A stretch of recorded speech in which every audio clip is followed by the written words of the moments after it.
Welcome back, my fellow gamers of the internet. If you're here, I can only assume it's because you've seen part 1 of this video, where I talked about the humor in Dark Souls 2. If you haven't seen that video yet, give it a watch. It's on screen. It's a breezy 13 minutes. In this video, I'm going to be reading some comments left on that video. These comments reminded me of a ton of things I just have to talk about when it comes to the humor in Dark Souls 2.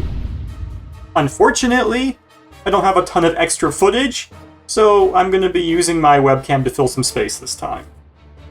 Without any further ado, let's get into it. First, let's do a bit of housekeeping. In the video, I said that there were 7 first bosses you could fight by my count. Well, I was wrong. Turns out there's actually like 10. Thank you to Morale and Totally Not Kavik for pointing that out, among other people who may have also said it that I just might have missed, but either way, there's a lot of first bosses in Dark Souls 2, which is super duper cool. With the housekeeping done, let's first look at this comment by Alejandro Vallejo, I think. I'm not great with names, as it turns out. They bring up the Dark Souls 2 caster mechanics, and how good they are in that game. Lots of emphasis is put on the attunement stat in Dark Souls 2. This stat affects not just the number of spells you can equip, but also the casts you get with those spells and your casting speed. In that way, it's kind of an ancestor to FP, or is it a descendant, since Demon Souls used mana first? Well, either way, it's a cool thing. But we can go even funnier. So what's up next? How about this comment by Gray Early? Knocking on random locked doors to see if someone opens it up. This is so true. There's a few doors you can knock on to get a response. However, I guess it doesn't always work the way you'd expect.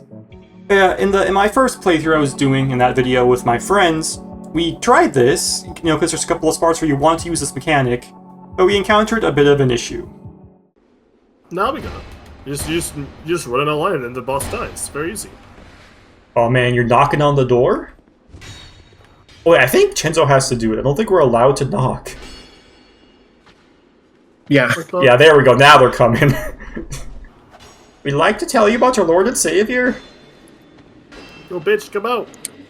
Come out. Barbados will save you. Did they forget how to use doors? This has never happened before. They actually don't want to learn about their Lord and Savior. Yeah, they seem a little confused in there. Oh, at left, they still aren't doing it, so... Yeah, I guess we'll just have to come back later. I could have broken him with the bomb I threw. Maybe. I've never seen this happen before. Maybe it's a multiplayer curse. Speaking of cursed multiplayer moments, Alan Henry brings up the Bloodpool mechanic in this game.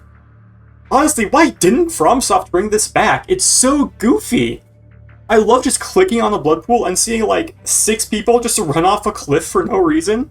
The Bloodstain mechanic has always been a super cool multiplayer feature. It lets you see potential danger lurking around the corner. With Bloodpools, now you really know that something fucked up is about to happen.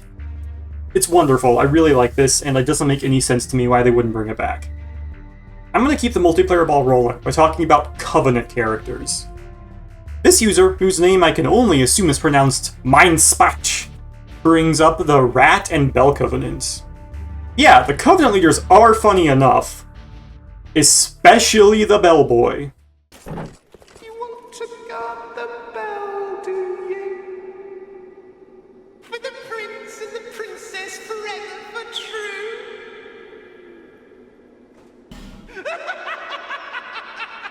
But their covenants are also pretty interesting. When you take part in the Rat Covenant, right, you force other players to invade you. The first time this happened to me, I was so confused. I was pretty sure I wasn't trying to invade anyone, since I never try to invade anyone. And the Bellkeeper Covenant is designed to absolutely body check some poor unsuspecting solo player. It's pretty mean, but at least it's an optional area behind consumable items. Still, playing alone can be rough, even if you're not dealing with invaders. Thankfully, Dark Souls 2 has NPC summons out the wazoo. Glow brings up in this comment. I honestly can't believe I didn't bring them up in my first video. Maybe because I was preoccupied while summoning my friends, but I love the NPCs in this game. They have real personalities. My personal favorite is Sellsword Luet. He's wearing heavy armor and uses 2 shields because he sold a sword, right? He's a sell sword, so he has no swords in him. Laugh, damn you! Well, if you haven't sold your swords to Gavlan, you could use them to use the most reliable move in the game, the plunging attack. Mattis commented about the special tech to plunge on salamanders in the Forest of Fallen Giants. This is just another one of those things that make you think, but why? Why did they put this in?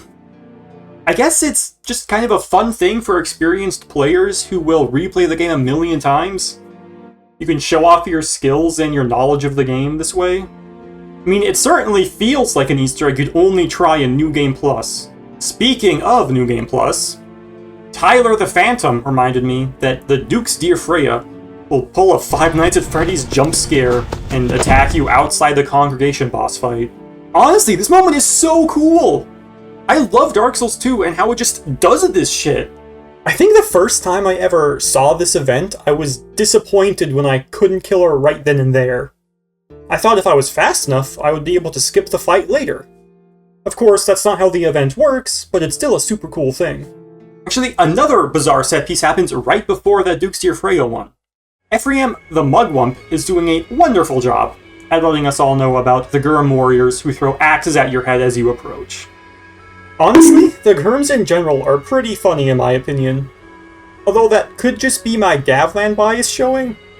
Either way, this headshotting Gyrm does indeed make me laugh. Mostly because he has terrible aim. There's actually a lot of comments about head-related things. If I had a nickel for every comment about heads, I'd have 2 nickels. This one from Zapdos is about the Honse Statues right before Mirror Night.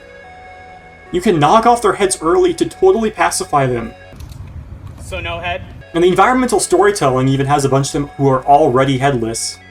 As pointed out in the comment, it's as if somebody else already came through here and got pissed off at these guys. It's very, very cool. Another weird enemy interaction I'd like to bring up alongside Bio's comment is the Mega Pig, who spawns in Majula after killing the small ones enough times. Normally, killing an enemy 12 times despawns it completely. But for some reason, with only these pigs, the game spawns in more powerful versions as you help them along their path to extinction. Why does this happen? Who did this? Who cares? It's funny. My penultimate comment about the enemies comes to us from Crypto Luigi? Now that's a hilarious username. But they're totally right. The ogres in Aldias Keep pull the same trick twice on you. I mean, fool me once, shame on me. Fool me twice? You'd think you would learn after the first time, but you don't, and Dark Souls makes sure that you will never learn anything. Last comments is actually a very long comment from Ambience. But I want to focus on this bit about the skeleton being killed at the Chariot cutscene. This is also such a hilarious little thing. I mean, come on, we all know the line. The one from the Happy Souls video? Be free, my master! Next up, I have a whole ass comment chain about the goofy NPC invaders in this game, especially in the DLC. You get invaded by a guy cosplaying as Solid Snake? A guy who is pretending to be an ally before he backstabs you?